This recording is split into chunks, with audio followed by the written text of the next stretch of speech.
Chapter 7 Southern Sudan, 2008. Nia sat on the floor. She reached out and took her little sister's hand. Akira did not seem to notice. She lay curled on her side, hardly moving, silent except for an occasional whimper. Her silence frightened Nia. Only 2 days earlier, Akira had complained noisily and at length about the pains in her stomach. Nia had been annoyed by all the whining.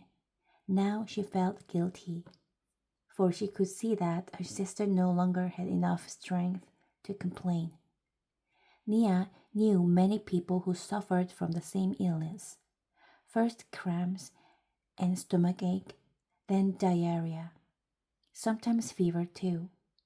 Most of the adults and all the children who fell ill recovered at least enough to work again, although they might continue to suffer off and on for years.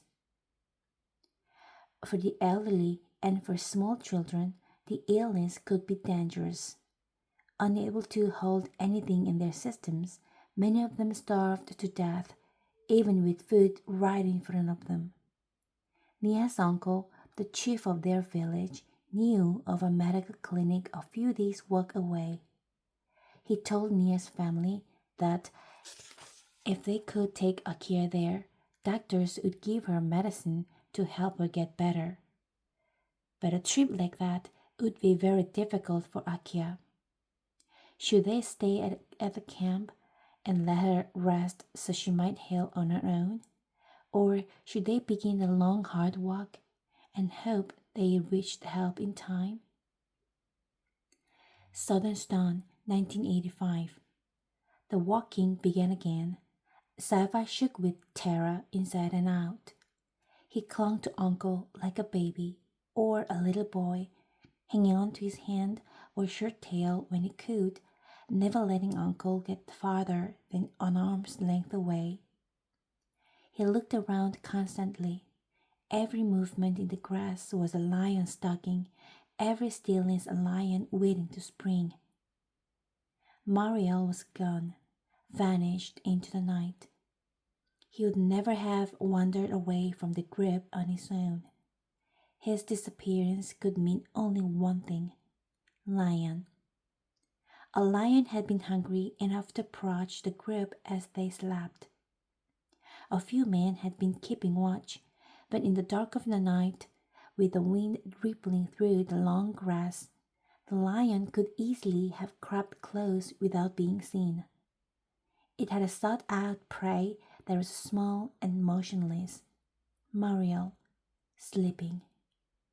And it had taken him away, leaving only a few splotches of blood near the path. If it hadn't been for Uncle, Sava might have gone crazy with fear. Uncle spoke to him all morning in a steady, low voice. Sava, I have a gun. I will shoot any lion that comes near. Sava, I will stay awake tonight and keep watch. Sava, we will soon be out of lion country. Everything will be all right. Listening to Uncle, hurrying to stay close to him, Sava was able to make his feet move despite the cold terror throughout his whole body. But nothing was all right. He had lost his family, and now he had lost his friend as well. No one had heard any screaming in the night. Sava hoped with all his heart that the lion had killed Mariel instantly, that his friend hadn't had time to feel or pain.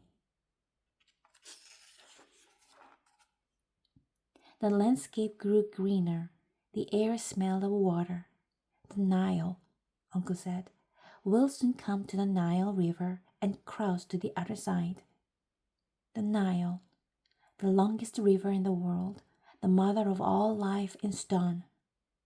Uncle explained that they would come to the river at one of its broadest stretches. It would not even look like a river. It would look like a big lake. We'll spend a long time crossing to the other side. And what is on the other side? Sava whispered, still fearful. Desert, Uncle answered. And after that, Ethiopia. Sava's eyes filled with tears. Mariel had been right about Ethiopia. How I wish he were here so I could tell him I was wrong. Sava stood on the bank of the Nile. Here, as Uncle had said, the river formed a big lake. The group would cross the Nile in boats, Uncle said. It would take a whole day to reach the island in the middle of the lake, and another day to get to the far shore. Salva frowned. He saw no boats anywhere. Uncle smiled at Salva's puzzled expression. What, you didn't bring your own boat? He said. Then I hope you're a good swimmer. Salva lowered his head. He knew that Uncle was teasing, but he felt so tired. Tired of worrying about his family, tired of thinking about poor Mariel, tired of walking and not knowing where they are going. At least the least Uncle could do was tell him the truth about the boats. Uncle put his arm around Sava's shoulders. You'll see, we have a lot of work to do. Sava staggered forward with yet another enormous load of reeds in his arms. Everyone was busy. Some people were cutting down the tall papyrus grass by the water's edge. Others, like Sava, gathered up the cut stalks and took them to the boat builders. Among the group were a few people whose home villages had been near rivers or lakes. They knew how to tie the reeds together and weave them cleverly to form shallow canoes. Everyone worked quickly, although there's no way of knowing whether they had to hurry or not, no way of knowing how near the war was. The fighting could be miles away, or a plane carrying bombs could fly overhead at any moment. It was hard work running back and forth between those cutting and those weaving, but Sava found that work was helping him feel a little better. He was too busy to worry much. Doing something, even carrying big, awkward piles of slippery reeds, was better than doing nothing. Every time Sava delivered a load of reeds, he would pause for a few moments to admire the skills of the boat builders. The long reeds were laid out in neat bunches. Each end of a bunch would be tied together tightly. Then the bunch of reeds was pulled apart in the middle to form a hollow, and the two sides were tied all along their length to make a basic boat shape. More layers of reeds were added and tied to make the bottom of the boat. Sava watched, fascinated, as little by little the curve of a prow and low sides grew from the piles of reeds. It took 2 full days for the group to build enough canoes. Each canoe was tested. A few did not float well and had to be fixed. Then more reeds were tied together to form paddles. At last, everything was ready. Sava got into a canoe between Uncle and another man. He gripped the sides of the boat tightly as it floated out onto the Nile.